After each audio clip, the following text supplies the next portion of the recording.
1, 2, is this on? Wrestling documentaries take us beyond the ring, giving us an interesting peek behind the curtain.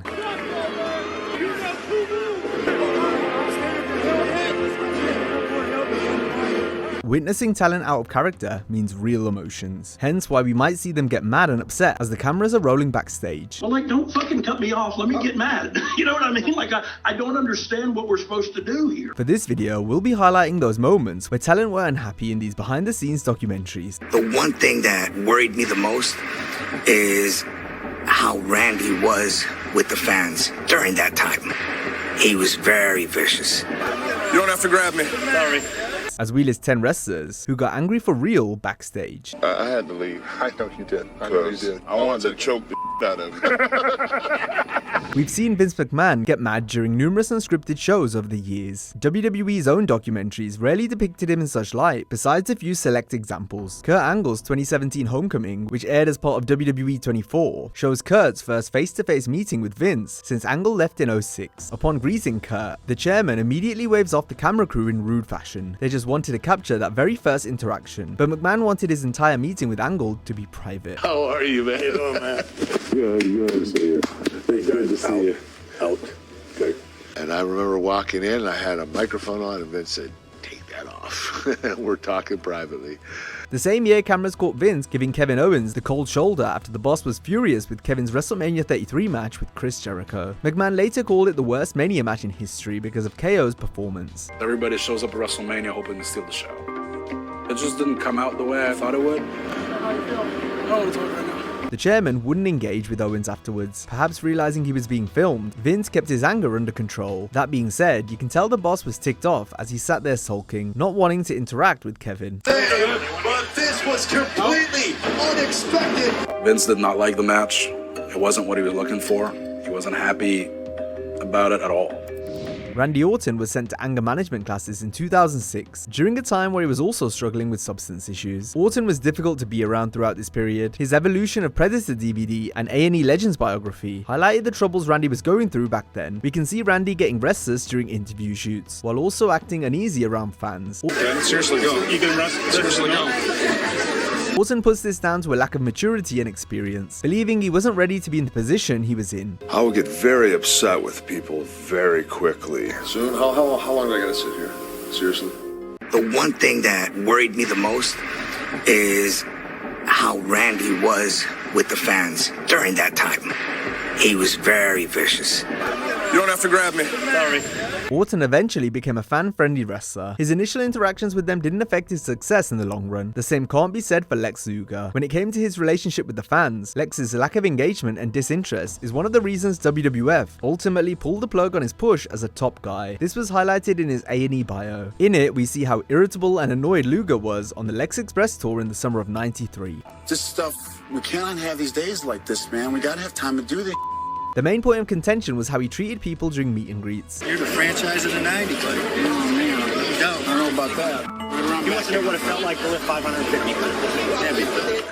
Oh, I don't want fucking shit. I don't want to hear about WCW minor league wrestlers, so keep your mouth shut. The tour was a device to cement Luger as a top babyface by touring around the country and getting up close and personal with fans. The problem was Lex didn't want to be there half the time, and he didn't do a good job of hiding it, especially around fans. By the end of week one, like, I don't know if this is the guy. He didn't have his heart into being a babyface, and he didn't like that interaction with the fans. I think he just didn't want anything to do with them. They were outside his circle of life. During the wrestling boom in the late 90s, there were multiple documentaries on the sport. In the UK, the BBC sent Louis Theroux stateside to see what wrestling was all about as part of his Weird Weekends show. I can't say, I want to say I've always been fascinated by wrestling. I haven't.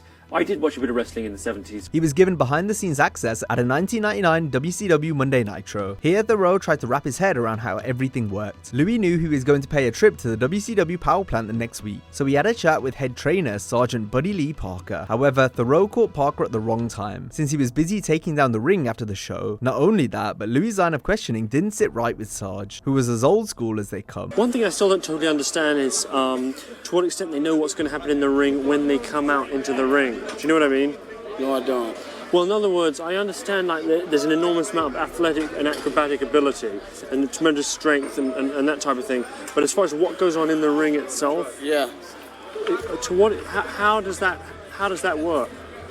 I don't have any idea. Listen, guys, I am real busy. I've got to take care of my duty. Okay, then. See you later. The power plant was known for putting people through the absolute ringer, often training them until they threw up. And this is what happened to Thoreau. Sarge and the other wrestlers trained him like hell, and even put their hands on him. These guys go through it every damn day, and you got the nerve to ask me that bullshit down at Nitro. You don't think we're not athletes? Hell yeah, we're the best athletes in the world. We do this 365 days a fucking year. Get your ass in the ring. Seriously. We're gonna do something easy. You're gonna get your ass back in the ring. Upon being roughed up, bullied and humiliated, Louis concluded that he wasn't sure what he just experienced. He was just glad it was over. Goldberg was also featured in Thoreau's piece on wrestling, although only briefly. Bill kept his cool even though it was clear he didn't want to talk.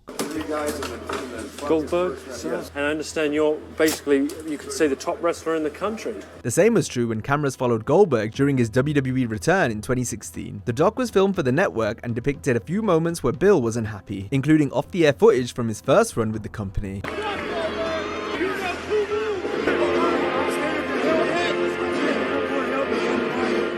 Admittedly, Goldberg used to be an emotional wreck before and after the show. He could never enjoy it. This dates back to his WCW days and his first WWE run. It took so much out of him to transform into that superhero-like persona. We saw this during the Comeback documentary. As he struggled to deal with the pressure, it was like going from Bruce Banner to the Incredible Hulk. Bill had to scream, snarl, and literally bang his head against the wall to become Goldberg. What people don't see is the mental strain and the mental anguish that I'm living with throughout this process. God almighty, here I am again. The closer he got to being physical in the ring, the more unbearable of a human being he became. Stop. In his documentary, Goldberg could also be seen going nuts during the infamous WrestleMania 20 match with Brock Lesnar. This occurred after the fans buried each wrestler because they were both leaving WWE immediately after.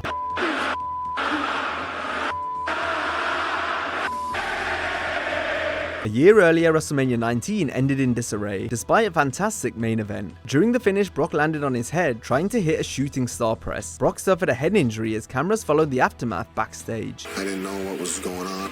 I don't remember a lot of things. It's all pretty blurry to me. Footage was being gathered for the Mania of WrestleMania documentary when a dazed Lesnar lashed out. Guys, can we clear, please? Clear this hall! Lesnar was still seeing stars, so tens of people surrounding him made little sense. I was getting warm, I was getting sick, and all these people surrounded me, and I was just going nuts. You know, people were grabbing me and wanted me down the stretcher, and wanted me in the ambulance, and I wasn't having any of that. Gerald Briscoe was there to calm Brock down. Then they got Lesnar to a private area so that EMTs could see to him, away from the onlookers. WWE have broadcast numerous reality series which document wrestling training. On a few occasions, we've seen the veterans grow impatient with the trainees. Sometimes this is done to build drama for the show, but there's been certain moments where you can tell the wrestler is legitimately beside themselves. Pull one of us aside and say, I'm not getting this, I don't understand. There's not a one time one of you have come to us and we're here all day, every single day. Not one time have you asked us anything that we haven't said yes. We're not in a big hurry to leave here. We know our job. We love our jobs. We've done this. We love to do this. This is our lives now. But don't insult me by staying here for 6 weeks and you still don't know. One of the most famous examples is when William Regal blew up during a performance center tryout on the show Breaking Ground. Here he stressed the importance of footwork and resetting in a fighting stance. Left foot forward and bring your hands up to fighting position, because you at least look like you're a fighter. You're in fighting position. Regal repeatedly told the rookies to step forward with your left foot over and over again. So after 2 days of telling people this and people not doing it, it was starting to really wind me up. I've told everybody about 3 times now. Is it me that's intellectually malnourished here, or is everybody else? Step forward with your left foot. How many times do you have to be told this? On the second season of WWE Unreal, the Road Dogg couldn't hide his frustration while trying to pitch an angle for his good friend R-Truth. Truth was involved in a program with WWE champion John Cena for Saturday night's main event, so Dogg wanted his buddy to come off in the best way possible, especially since it was a comedy angle. Given Truth's shtick of saying how Cena was his childhood hero, Truth wanted to cut his hair, so felt this feud could be a good time to do it, and thus add something serious interest to the storyline. When they face to face for the introductions, he takes his hood off and his head's shaved. Why? He wants to cut his hair. He wants to cut his hair. Yeah, it doesn't make any sense. Like, why? Like, oh, like, what am I supposed to think of that? Like, oh, look, Truth cut his hair. After making the pitch to creative figurehead Triple H and other writers, Dogg wasn't happy with the response he got from them. This is why I've been very scared to pitch anything for this story. Like, everything is just horrible in the shits, and so I don't want to pitch anything else for this story. I can't wait till John to fucking beat him, to tell you the truth. The 6-time tag champion of the world got visibly emotional while wanting the best for Truth. Sometimes his personal feelings can skew his creative feelings over what is right for business. By Saturday, we're going to tell him this is an all new fucking R-Truth. John Cena should be afraid? Well, no. But we should do something. No, but I think it's... don't fucking cut me off. Let me get mad. You know what I mean? Like, I don't understand what we're supposed to do here. The way you're saying it, there's nothing we can do that will... No, I'm not. What does he think that accomplishes, is my question. Other than he wants to cut his hair. I don't know. It hurts my heart. So my heart's going to be hurt. So let's move on. 2 years before Unreal debuted on Netflix, All Elite Wrestling had their own backstage docuseries. It was called AEW All Access and aired on TBS. It was a similar premise to Unreal, but only lasted one season due to low ratings. One of the talking points from the show was the rift between Ruby Soho and Ty Mello, after Ty broke Ruby's nose at All Out 2022. Now Ty Mello, Ty KO! Right on the face of Ruby Soho. All Access follows the aftermath when they were due to work again. The wrestlers spoke before their first match against each other since the incident. She literally think I broke her nose on purpose. Since WWE, we don't get along. It was clear there was still tension. Ruby was not happy since the injury put her on the shelf for 3 months. It wasn't an accident. Look, it was an accident. You know it. I wouldn't do that on purpose. If I knew it, I wouldn't ask you. Well, and I'm telling you, it was literally an accident. Once is an accident, twice, we're gonna have a problem. It didn't happen twice. I'm just saying, if it happens again, we're gonna have a problem. Yeah. She implied that if something like this happened again, things would get physical for real. This may have just been for the cameras, but nevertheless, it's an interesting peek behind the curtain. And I told you once, I told your boyfriend, husband, whatever, that if I have a problem with you, I'm not gonna take to Twitter, I'm not gonna take to the locker room. As it should. You'll know it.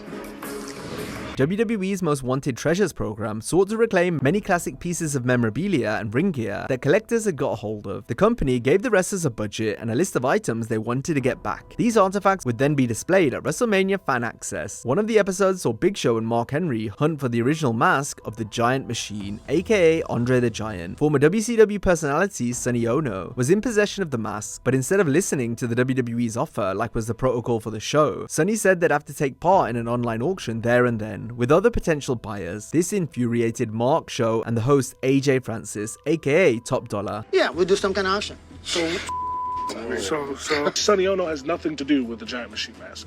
That is Andre's legacy. His motivation is pure greed. And to use someone else's legacy to try to make a couple extra bucks, yeah, that kind of pissed me off. Mark was particularly emotional, given that Andre was his favorite wrestler as a kid. Where did you see the steam come off me? You better see some steam come off me. We came all the way out here. I was a little bit pissed, to be honest with you, that we got ambushed with an auction, and I just thought that move was unprofessional. It's like, oh, you're gonna try to work me? WWE weren't going to pay higher than $5,000, so the mask ended up being sold to another collector. A furious World's Strongest Man stormed off immediately following the conclusion of the auction. I had to leave. I know you did. I wanted to choke the out of it. Now, if you enjoyed this video, be sure to check out our similar video of 10 WWE wrestlers who hated their own match. Hope you have a great day, and I'll see you next time.